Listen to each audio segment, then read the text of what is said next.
Hello student, हम लोग बातचीत करने वाले हैं LT grade home science subject पर। इंपॉर्टेंट सब्जेक्ट है।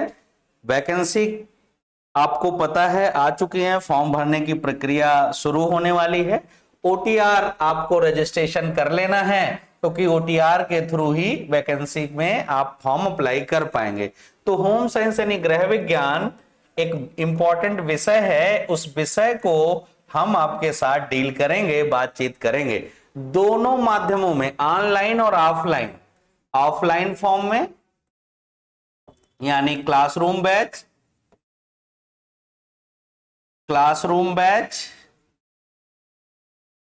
और ऑनलाइन मोड में वर्चुअली,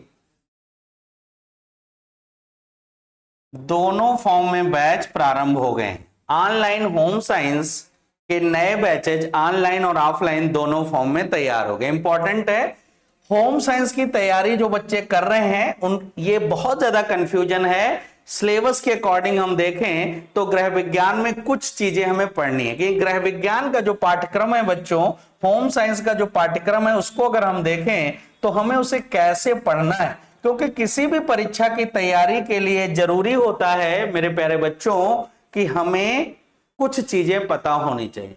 पहले हमें उसके सिलेबस के बारे में, उसके पाठ्यक्रम के बारे में हमें पूरा ज्ञान होना चाहिए। जो पाठ्यक्रम है, सिलेबस है, उसके बारे में हमें पूरा कैरिकुलम के बारे में नॉलेज होना चाहिए, सिलेबस पता होना चाहिए। सिलेबस के बाद हमें यह पता होना चाहिए कि पेपर का पैटर्न कैसा है, पेपर का पैटर्न या पेपर की जो प्रक्रिया है वो कैसी है, उसको समझ लें। तीसरी बड़ी बात जो हमको देखने को मिलती है कि उस सिलेबस को पढ़ने के लिए विषय वस्तु यानी कंटेंट हमको कैसा चाहिए, उसके लिए क्या क्या जरूरी है, कैसी विषय वस्तु हमें चाहिए, उसके लिए कौन कौन से सोर्स हैं, बुक्स कौन सी चाहिए हमें, कैसे नोट्स बनाने हैं, उसके नोट्स हमको कैसे बनाने हैं, और उसकी हमें कीवर्ड यानी की पॉइंट या की सब्जेक्ट को कैसे डील करना है ताकि हम उस पेपर पर पूरी पकड़ बना पाए। तो इंपॉर्टेंट है गृह विज्ञान का पाठ्यक्रम, पेपर की प्रक्रिया, विषय वस्तु, और हम देखें प्रीवियस ईयर क्वेश्चन, क्योंकि हमें पैटर्न जानना है। तो गृह विज्ञान के जो सिलेबस को अगर हम देखें तो हमारे सामने इस तरीके का सिलेबस देखने को मिलता है। क्या क्या? सबसे पहले फूड एंड न्यूट्रिशन, यानी यहां पर खाद्य और पोषण की बात होगी। खाद्य पोषण, फूड एंड न्यूट्रिशन की बात। पहला यूनिट जो कई बच्चों को कठिन भी लगता है जब आप तैयारी कर रहे हैं, तो सब ज्यादातर होम साइंस के स्टूडेंट कई बार आते हैं कि सर न्यूट्रिशन साइंस हमको समझ नहीं आती, फूड एंड न्यूट्रिशन में कई दिक्कत होती। सबसे अधिक सवाल आपको देने वाला या अधिकतम सवाल देने वाला यूनिट है। हम आपको बताएंगे इसको कैसे डील करना है। एक दूसरी बात भी है इसमें, दूसरा जो बड़ा टॉपिक है ह्यूमन डेवलपमेंट, मानव विकास।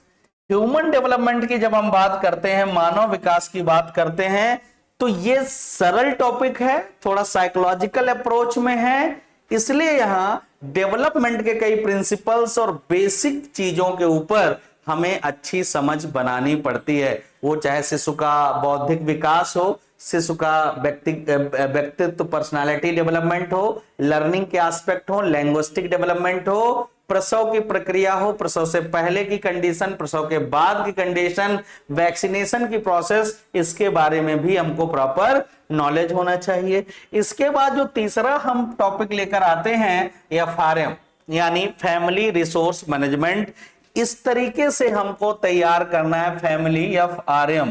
फैमिली रिसोर्स मैनेजमेंट की अगर हम बात करें तो एक बड़ी यूनिट है और इसमें हमें कई सारी चीजें अच्छे से तैयार करना है। हेल्थ हाइजीन से रिलेटेड चीजें हमें पता होनी चाहिए।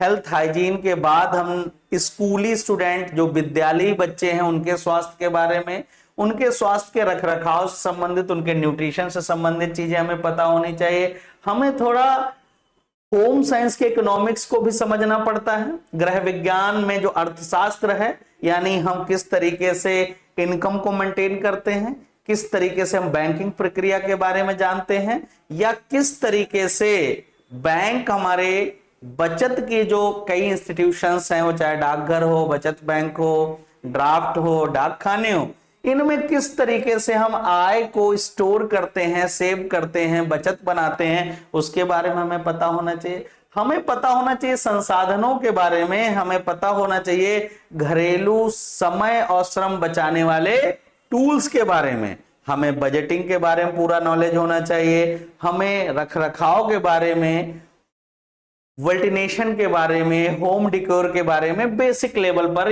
एफआरएम में आपको पढ़ना पड़ेगा, फैमिली रिसोर्स मैनेजमेंट। इसके बाद जब हम आगे बढ़ेंगे तो हमारे सामने आ जाता है कि वस्त्र विज्ञान यानी टेक्सटाइल। वस्त्र विज्ञान की हम बात करते हैं। वस्त्र विज्ञान की जब बात करते हैं तो यहां पर वस्त्रों से, फाइबर से फैब्रिक बनने तक की प्रोसेस को हम टेक्सटाइल कह देते हैं। बहुत सारी टर्मिनोलॉजी है, मॉइस्चराइजिंग हो, फिनिशिंग हो, या फिर other type of terminology related जो है टेक्सटाइल से, उनके बारे में। फिर हम ट्रेडिशनल इंडियन क्लॉथ के बारे में जानेंगे, क्लॉथ के चुनाव के, कपड़ों के चुनाव के बारे में, रखरखाव के बारे में, धुलाई के बारे में भी जानेंगे। हम ये भी जानेंगे कि किस तरीके से जो रेशे हैं उनका क्लासिफिकेशन किया गया है, रेशे कहां से प्राप्त होते हैं, किस प्रकार के आर्टिफिशियल और नेचुरल रेशे में डिफरेंस क्या होता है, कौन रेशा कहां से प्राप्त होता है, उसकी प्रोसेस क्या है रेशा बनने की, रेशे से हम धागा बनाने की प्रक्रिया में कैसे जाते हैं, उसकी प्रोसेसिंग पूरी क्या होती, टर्मिनोलॉजी क्या होती, उसको जानेंगे। हम जानेंगे वस्त्रों के चुनाव के बारे में, हम स्ट्रेन रिमूविंग से रिलेटेड बातचीत करेंगे, दाग धब्बों से हटाने की बात करेंगे, तो वस्त्र विज्ञान। इसके बाद जब आपके पास आता है, आगे बढ़ते हैं तो हमारे पास प्रसार शिक्षा, एक्सटेंशन एजुकेशन आ जाती है। प्रसार शिक्षा, प्रसार शिक्षा मैक्सिमम सवाल। इसके बाद देखो, पहली यूनिट के बाद फूड एंड न्यूट्रिशन के बाद अधिकतम जो 13 सवाल, पिछली बार का जो अल्टीग्रेड पेपर हुआ था 13 से 15 सवाल आपको यहां से मिल गए थे सीधे प्रसार शिक्षा से। अब कम्युनिटी जो प्रसार शिक्षा है क्या, इसकी शुरुआत कैसे हुई, कम्युनिटी डेवलपमेंट के लिए, सामुदायिक विकास के लिए प्रसार शिक्षा को कैसे यूटिलाइज किया गया, भारत सरकार कम्युनिटी डेवलप, सामुदायिक विकास के लिए शिक्षा का यूज कैसे कर रही, नॉन फॉर्मल तरीके से कैसे हम दूर, गरीब या पिछड़े लोगों तक इस शिक्षा को ले जा करके उनकी जिंदगी में कुछ बदलाव, उनके जीवन स्तर के सुधार में कुछ काम कर सकते हैं। तो सामान्य स्तर पर देखें तो food nutrition, human development, FRM और टेक्सटाइल एंड एक्सटेंशन एजुकेशन, अगर इतना सिलेबस आप पढ़ लेते हो बच्चों, हम और बातें नहीं बता रहे हैं अभी, जैसे हम कई सारे टूल टेक्सटाइल में, सिलाई मशीन के बारे में कई क्वेश्चन है, नाप का तरीका, पट्टियों के बारे में बहुत मिसलिनियस सवाल हम डील नहीं कर रहे हैं, एक बेसिक सिलेबस पर बात कर रहे हैं, पॉइंट टू पॉइंट सिलेबस पर हम नहीं जा रहे हैं। एक बेसिक सिलेबस की अगर हम बात करें तो हमको कई बार दिक्कत आती है कि हमें अपने सिलेबस की समझ नहीं होती। अब जिस रास्ते पर आपको चलना है उस रास्ते का ज्ञान नहीं तो आपको बहुत सारी मुश्किलों का सामना करना पड़ेगा। तो कम से कम मोटी मोटा ये पता होना चाहिए कि ये आपका बेसिक सिलेबस है। अब इस सिलेबस को पढ़ने के लिए क्या करें, अभी देखना फॉर्म आएगा नहीं, हम बाजार में जाना शुरू कर देंगे। इससे पहले हम कभी बुक की दुकान पर नहीं गए हैं और अब दौड़ेंगे, वहां हरे कलर के, रेड कलर के, ग्रीन कलर के अलग अलग किताबें होंगी, वही किताब कुंजियां गाइडें आपको नहीं पढ़ना है। सफलता प्राप्त करने का कोई शॉर्टकट नहीं होता, कुंजियां मत पढ़िए। आपके पास सफिशिएंट टाइम है 4 महीने का, तो कम से कम अभी डेट निर्धारित है नहीं, तो आप क्या करिए 10th की, 11th की और 12th की क्या करिए, किसी भी बोर्ड की सीबीएसई की भी हो सकती, यूपी बोर्ड की बुक्स लेनी है कि किताबें लेनी है कहां पर, होम साइंस की, होम साइंस की बुक लेनी है 10th की, 12th की और 11th की। ये 3 किताबें आपको ये एक बेसिक सिलेबस की समझ विकसित करेंगे। फिर आप बीए या बीएससी करके आए हैं, बीए होम साइंस है या बीएससी करके आए हैं, इनके अगर सिलेबस जिस भी यूनिवर्सिटी के हैं, जिस भी यूनिवर्सिटी में पढ़ा है, जो तीनों साल का आपका सिलेबस रहा है, उस सिलेबस की जो किताबें आपके पास उपलब्ध है, नहीं है तो आप उनको ढूंढिए और फिर इसी सिलेबस को रेडी करिए। इससे ज्यादा ना तो आपको नोट्स बनाना है, ना बहुत इधर उधर भटकना है। देखिए बहुत मुश्किल है आजकल, हद बंदा गुरु और है, बेहद का गुरु और, बेहद का जब गुरु मिले तो मिले ठिकाना ठौर। आप बड़े स्टूडेंट हैं, कॉम्पिटिटिव स्टूडेंट हैं, आपके अंदर कुछ समझ होनी चाहिए कि हमें किस तरीके से अपने सिलेबस को अपने टीचर से डील करना है, टीचर की अंडरस्टैंडिंग कैसी है उस सिलेबस के ऊपर, अपना एक्सपीरियंस क्या है, किस तरीके से वो विषय को जान रहा है, ये आपको 1-2 दिन में चीजें पता चल जाती है। या आप नॉन टीचर जिसको आप पहले से जानते हो, उस शिक्षक के साथ जाकर के आप क्या करते हो, अपना गाइडेंस शुरू करते हो, यानी अपना सीखने का जो परंपरा है उसको आगे बढ़ाते हो। बच्चों बहुत इंपॉर्टेंट, सतगुर हमसे रीझ के कीन्ही ने एक प्रसंग, बरसा बादल प्रेम का भीग गया सब अंग। बहुत इंपॉर्टेंट है। आज ये बड़ा मुश्किल दौर है, हर तरफ अंधेरा। राजनीति में चले जाओ, धर्म में चले जाओ, एजुकेशन में चले जाओ, माता पिता पे चले जाओ, संबंधों पे चले जाओ, कहीं चले जाओ, आपको घनघोर अंधेरा दिख रहा है।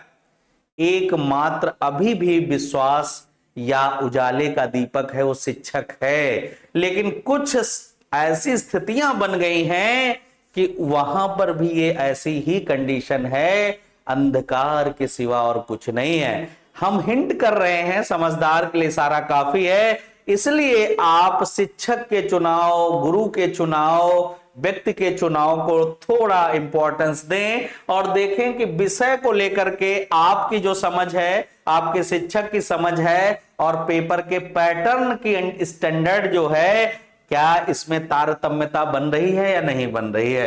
तो जब ये सब चीजें तैयार हो जाएं, तब आपको क्या करना है, निर्धारित समय के साथ, एक निर्धारित, या आप क्या करेंगे बच्चों, निर्धारित समय के साथ या एक टाइमलाइन के साथ, टाइमलाइन के साथ आप क्या करेंगे, अपनी तैयारी को रफ्ता रफ्ता आगे बढ़ाएंगे, अपनी तैयारी को प्रारंभ करेंगे, प्रारंभ करेंगे।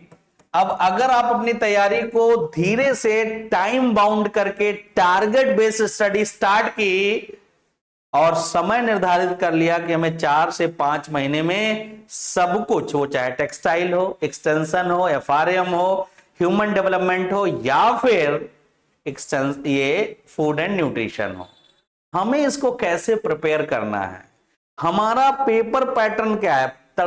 पढ़ाई के साथ साथ हमको देखना है paper pattern, PYQ, previous year question. जो टेस्ट के चक्कर में फंस जाते हो, गाइडें पढ़ते हो, ये आपको बर्बाद कर देती हैं और सफलता से दूर लेकर जाती। कम मेहनत करो, हम नहीं कहते कि दिन रात तुम पढ़ाई करो, लेकिन सिस्टमेटिक पढ़ाई करो, वाजिब पढ़ाई करो, जरूरी पढ़ाई करो। हवाई पढ़ाई से कुछ नहीं होता। इसलिए प्रीवियस ईयर जो आए हुए क्वेश्चन है, स्टैंडर्ड है, उनका लेवल है, और कोशिश करो कि व्हाट्सएप यूनिवर्सिटी से बचो, सोशल मीडिया के ज्ञान से बचो। ऑथेंटिक चीजें आपको वर्चुअली मिले, ऑफलाइन ऑनलाइन कहीं से मिले, जेन्युइन चीजें मिले, वो आप पढ़ो। बहुत ज्यादा एग्जैजरेट करने की जरूरत नहीं है, क्योंकि ज्ञान को प्राप्त करना एक अलग बात है और टारगेट प्रिपरेशन करना एक अलग बात है। हम आपको चाहते हैं कि एक व्यवस्थित तरीके से, सिस्टमेटिक वे में कंप्लीट प्रिपरेशन आपको मिल जाए। उसका क्या तरीका है, जो मैंने बताया है कि आप पहले सिलेबस को देखो, समय को देखो, विषय वस्तु कंटेंट को देखो, और प्रीवियस ईयर के क्वेश्चन पेपर का पैटर्न कैसा है, उस आधार पर अपनी प्रिपरेशन को कंटिन्यू करो, तैयारी को कंटिन्यू करो, आपको सफलता जरूर मिल जाएगी। घड़ी का पेंडुलम हिलता तो है पर पहुंचता कहीं नहीं। जब तक आपके निर्धारित लक्ष्य नहीं है, तब तक आप कहीं नहीं पहुंचोगे। तो पहले से आप अपनी प्लानिंग कर लो कि हमें क्या करना है, क्या नहीं करना है। तो हम आपको स्पेशली क्लियरली ये बात बता दे रहे हैं कि होम साइंस के ऑफलाइन और ऑनलाइन, यानी ऑफलाइन और ऑनलाइन बैचेज, ऑफलाइन और ऑनलाइन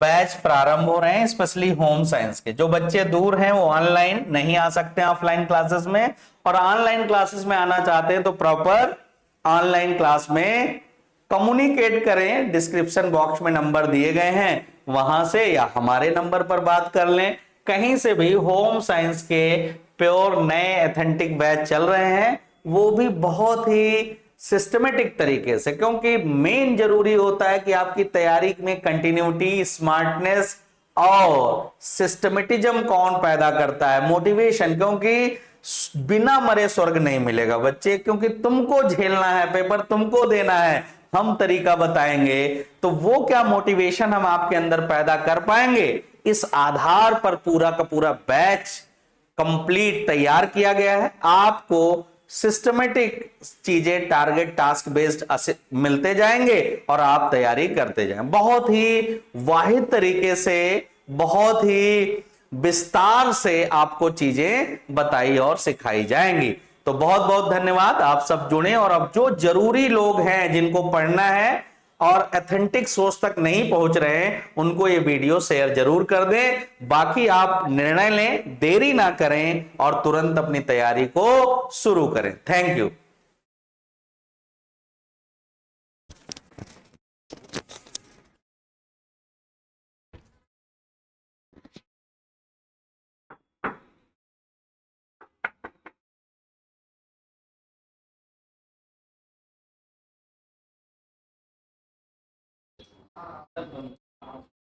बंद कर।